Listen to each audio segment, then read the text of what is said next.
I've already lost count of the days since they relieved me of duty. Strange how years of your life can just vanish in the blink of an eye. And in a flash, you got nothing but time. Time to reflect on everything that's happened. Hard to believe it's only been a few years since this all began.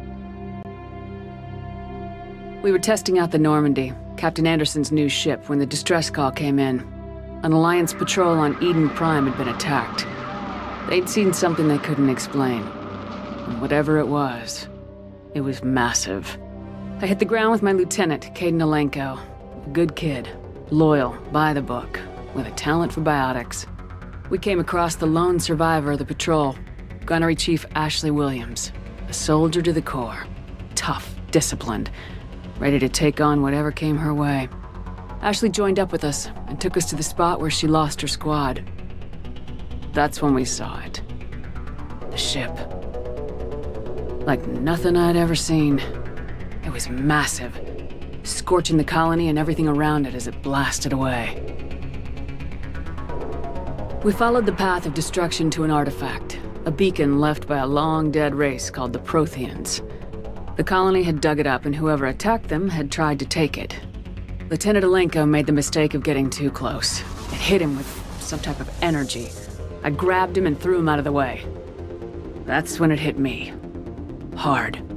Every muscle in my body went rigid. I couldn't move, could barely breathe. Everything went black. And then I saw something. A vision. Dream. A nightmare. By the time I woke up, we were halfway to the Citadel on our way to meet the Council. I was expected to explain what I'd seen. Anderson came along. So did Udina, our political representative on the Citadel. With those two heavyweights, it seemed reasonable we could persuade the Council that the ship we'd seen was a potential threat. As was the individual behind the attacks. The main suspect for the Eden Prime massacre was a Turian Spectre named Saren. He'd been seen by one of the survivors from the colony at Eden Prime, and there was some evidence to suggest that the ship was connected to Saren. But even Udina's pointed accusations weren't enough to convince the Council. They just couldn't believe one of their chosen elite Spectres could be guilty of something like that.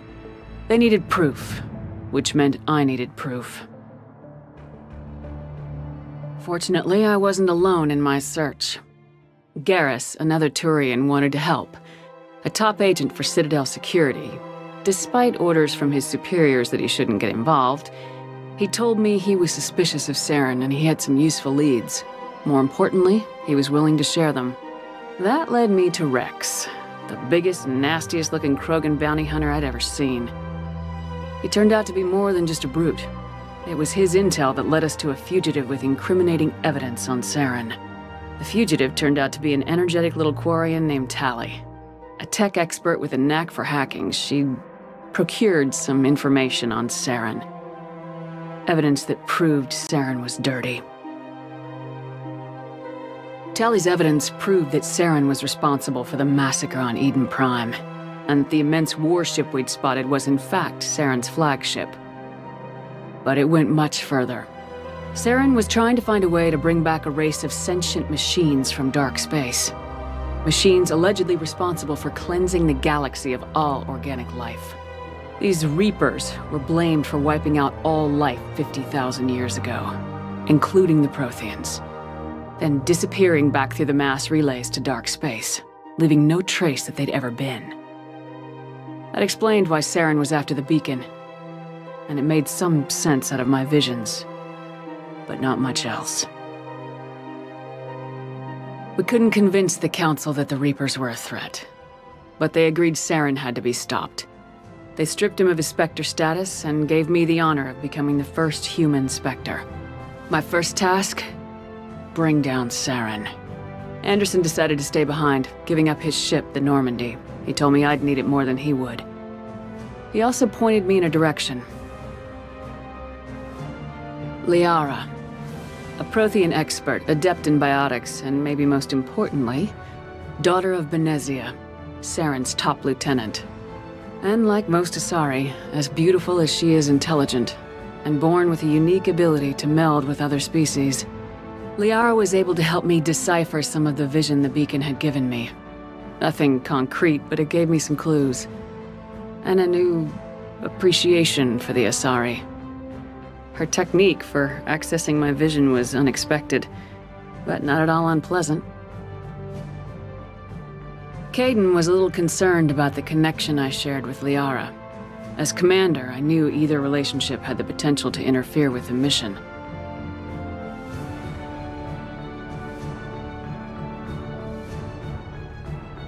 I told Liara about how I felt. Apparently, she felt it too. But we agreed we wouldn't let it get in the way of our mission, finding Saren. Thanks to Liara's help, we had our next lead, Benezia. Saren had taken her to Noveria, where he'd enslaved the queen of a dangerous race of insect-like creatures, the Rachni. He ordered Benezia to use the same technique Liara had used on me to extract information from the Rachni queen. The queen's drones were everywhere, and they were not happy. We had to fight through hundreds of them to get to Benezia. By the time we arrived, Saren was gone, with the information. I tried to reason with Benezia, but Saren had indoctrinated her. He had somehow acquired the ability to control people's actions and wills.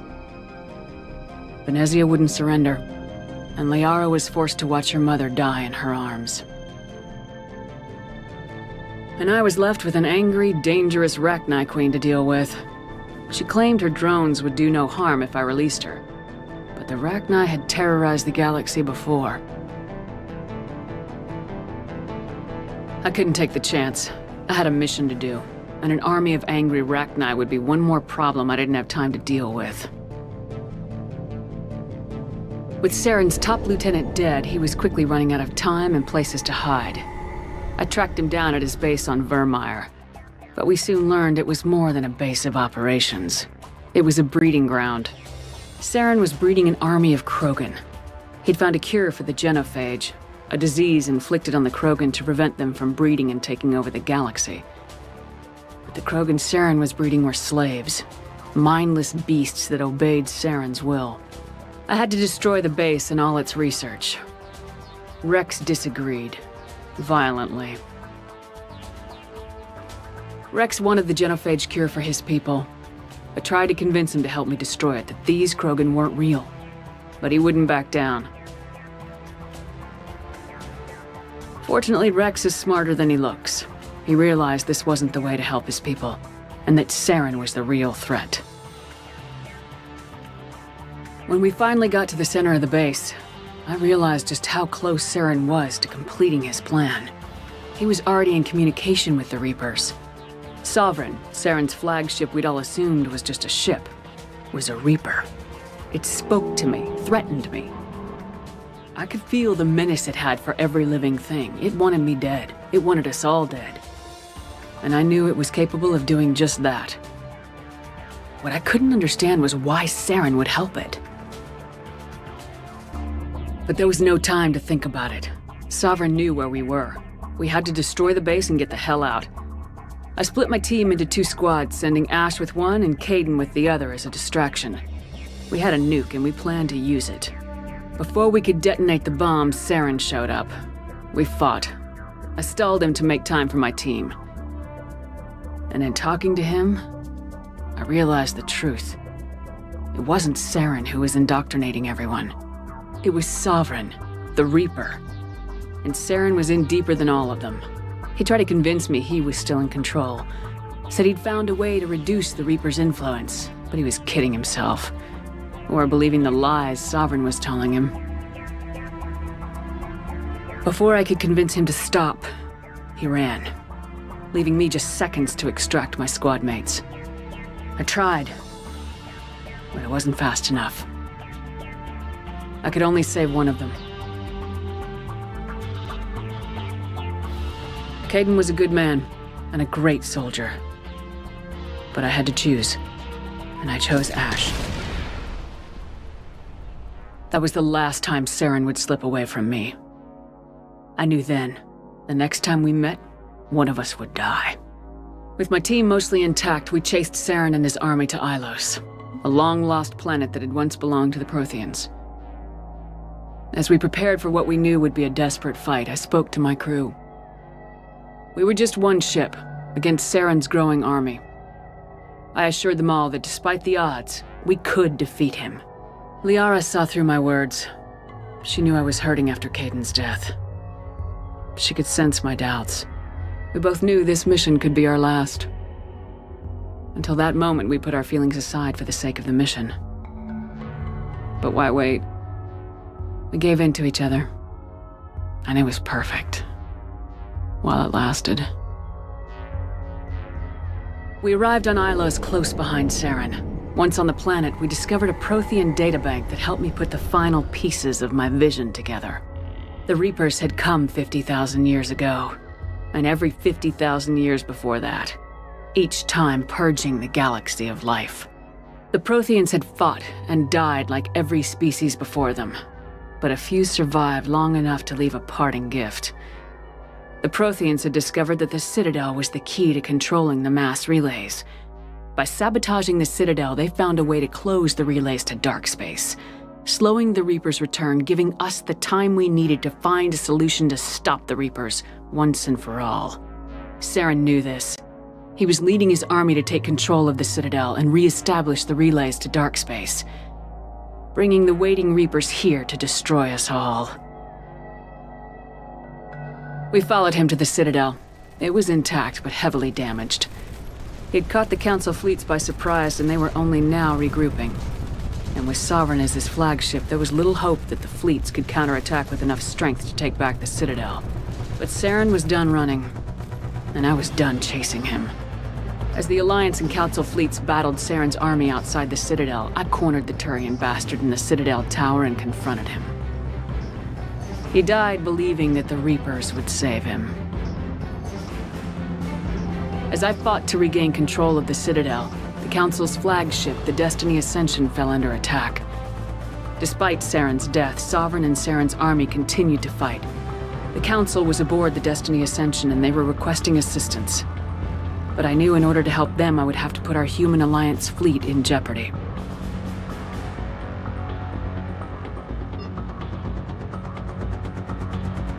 The Council had to be saved. They represented the hearts and minds of the galactic community. Without them, the fleets would be in disarray.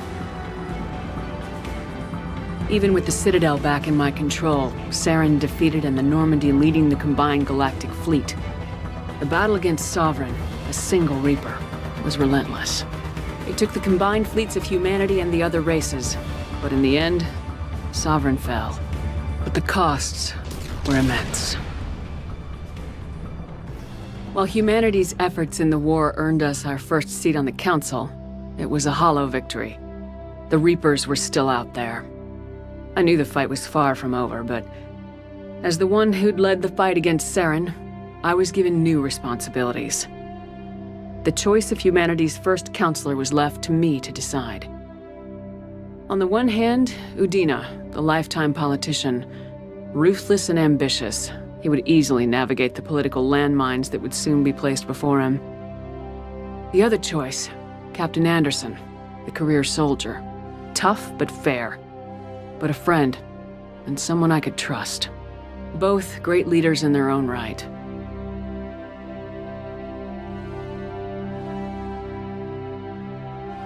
Anderson didn't want the job, which was a sure sign he'd be perfect for it. No ambition to get in the way. The war was over. The threat had passed. In time, the Council would rebuild itself. The Citadel could be repaired. Even the pain of lost friends would fade. But none of that mattered if the Reapers were still out there. And if they were all as powerful as Sovereign, we had to find a way to stop them. I had to find a way. I gathered my crew, took my ship, and went in search of answers. Officially, the Council would only say I was assigned cleanup duty, routing out any remnants of Saren's army. But the Geth and Saren were just the beginning. The Reapers had other plans. A few months after the battle for the Citadel, while we were on patrol, we were attacked by an unknown vessel. Before we knew what was happening, we were disabled and forced to abandon ship. The Normandy was destroyed, and we lost a lot of good people. I almost didn't make it myself. Technically, I was as close to death as you can get. By the time my body was recovered, there wasn't much left. The pro-human group Cerberus acquired what was left of my body and spent the next 2 years rebuilding me. My memories, abilities, everything. The person in charge of my recovery was a Cerberus agent, Miranda Lawson. Brilliant and efficient. But before I could be completely rehabilitated, the Cerberus facility we were in was attacked. I was forced to fight my way out.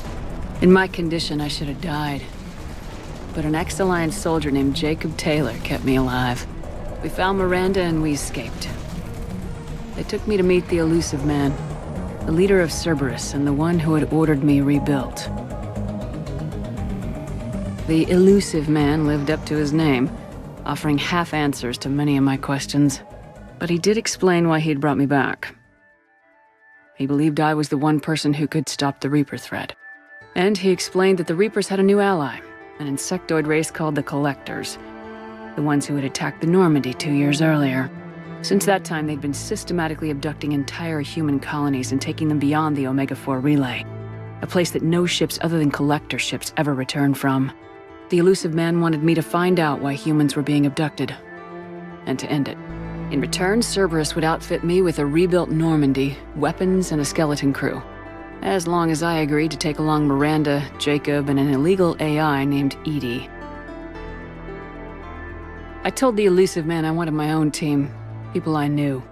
He already had a list of individuals that he wanted, people that might be willing to go on a suicide mission, to head beyond the Omega-4 relay and face the unknown. It was an interesting list. Ex-convicts, assassins, experimental scientists. In the end, it was my choice. It would take time and effort to recruit them all, and with more humans disappearing every day, I wasn't sure I should bother. I decided I needed all the help I could get. Recruiting the team took me all over the galaxy. Along the way, I met some old friends. They were quick to join, despite the risks. As for the rest, finding them and convincing them to join me on a suicide mission was difficult. But keeping them from killing each other was next to impossible. They only had to stay alive long enough to complete the mission. I wasn't sure what difference it would make if they were happy doing it.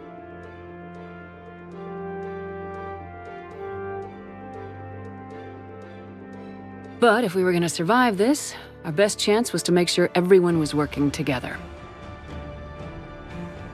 I tried to recruit and reconnect with a few of my old squad, but they were suspicious of Cerberus. No doubt why they weren't on the Elusive Man's list to begin with. Worse, they had moved on. For 2 years, they'd believed I was dead and lost. Now I was headed off on another suicide mission. If things were going to get better between us, it would take time. But I was running out of time.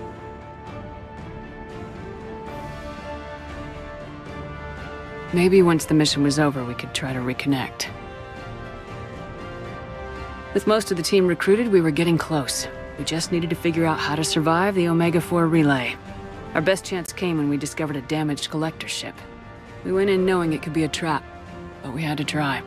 What we found there was almost unbelievable. The Collectors weren't a new race at all. They were the twisted remnants of the Protheans, slaves of the Reapers. And humans were the next target. The Collectors were abducting tens of thousands of humans for the Reapers. And unless we could find a way to stop them, we'd end up just like the Protheans. We had to escape before we could find out the secrets of the Omega-4 relay, but we were more determined than ever to put a stop to the Collectors. All we needed now was a way through the relay. Edie had figured out what we needed, and the Elusive Man knew where to find it. We stole parts from a derelict Reaper to mask our ship's signature, make the Normandy appear like a Reaper, and allow us safe passage through the relay. As soon as we had what we needed, Joker and Edie began testing. But while I was away on mission with the team, the Collectors attacked the Normandy, determined to destroy it before we could finish the tests. Joker and Edie did their best to fight them off. They saved the ship, but the entire crew was abducted, taken beyond the Omega-4 relay. Jacob wanted to go immediately and rescue the crew. Edie and Miranda wanted more time to prepare before we attacked. We only had one chance to attack the Collectors. I knew we had to be ready before we went, even if it meant sacrificing the crew. I gathered everyone to go over the plan. We all knew this was likely a one-way ticket. The team was ready, but they were nervous. We knew this could be our last day together. We were scared and looking for reassurance. Some of us found it in each other.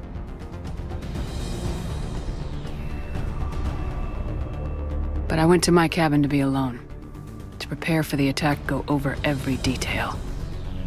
I had to make sure we were ready. The day of the attack, everything went as planned, at first. The Normandy made it safely through. As we scanned the wreckage of all the ships that failed before us, we found what we were looking for. The Collector base. And guarding it, a ship that had destroyed the Normandy 2 years ago, and almost ended my life. But this time, we were the attacker. And the Normandy was equipped to deal with it. We took some damage, but destroyed the Collector ship, and made our way to their base. We knew the fighting inside would be brutal. We arrived intact, but the team wasn't strong enough to withstand the assault. Eventually, we made it to the heart of the base. To this day, I can hardly believe what we saw there. The collected humans had been dissolved, transformed, and repurposed to create the frame for a new Reaper. A massive human Reaper abomination. We had no choice but to destroy it. The battle caused severe damage to the base, but we needed to destroy it completely. As I prepped explosives to finish the job, we received a message. The elusive man. He didn't want us to destroy the base at all. He wanted to preserve it. He wanted to study how the humans were transformed into the abomination we'd seen. To use the technology of the Collectors to help defeat the Reapers. I always suspected the elusive man had his own motives, but I couldn't agree with him on this. We had stopped the Collectors. We would find a way to stop the Reapers without sacrificing our morality in the process. We destroyed the base, completely, and escaped back through the Omega-4 relay. The mission was a success, and in the end, the whole team made it out alive. And though the crew was killed before we could rescue them, they didn't die in vain. We stopped the Collectors, and we stopped the Reapers from creating their abomination. And we bought everyone just a little more time. If only there was more time. The Reapers are still coming. Every day a bit closer. I handed every piece of intel on the Collectors and Cerberus over to the Alliance brass. They're not sure what to make of it, but at least they're listening. I just hope they figure out what to do about it soon. Before time runs out for all of us.